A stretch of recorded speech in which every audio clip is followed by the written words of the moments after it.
ఆదర్శంగా నిలిచాడు.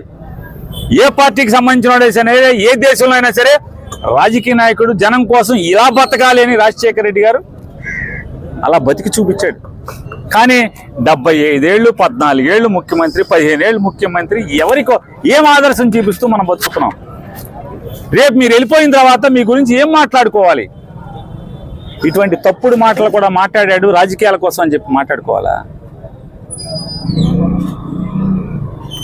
జగన్మోహన్ రెడ్డి గారు స్వామివారి దర్శనానికి వెళ్తానంటే ఏం పూజ చేసుకుంటాకో లేకపోతే వేరే రకంగా కూడా కాదు కదా, కేవలం దర్శనం చేసుకుంటాకి వెళ్తానంటే వెంటనే ఫ్లెక్సీలు పెట్టిస్తావా?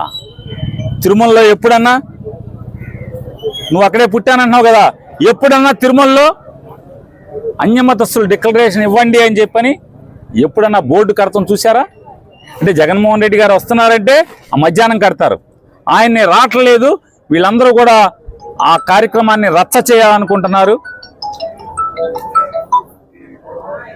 హిందువుల ముసుగులో రాజకీయాల కోసం బతికేటువంటి కొంతమంది కాషాయ బట్టలు వేసుకుని నోరు కాషాయ నాలుకలు వేసుకుని తిరిగేటువంటి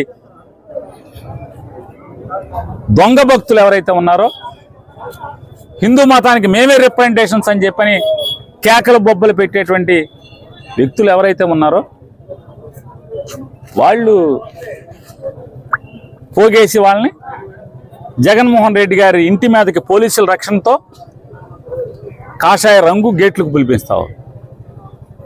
జగన్మోహన్ రెడ్డి గారు ఊర్లో లేని సమయంలో లేదు, జగన్మోహన్ రెడ్డి గారు వస్తుంటే నిన్న కోడిగుడ్లు వేయండి కారు మీద, పోలీసులకేమో శాంతియుతంగా మా వాళ్ళు ధర్నా చేస్తారు రోడ్డు మీద జగన్ గారు ఎయిర్పోర్ట్ కాడి నుంచి గుడికి వెళ్ళే వరకు, వాళ్ళకేమో కాషాయ రంగు పెయింట్ డబ్బాల్లో దీంట్లో బుడగల్లో వేసి ఐ సప్లై రెడీ చేస్తారు, అలాగే కోడిగుడ్లు రెడీ చేస్తారు.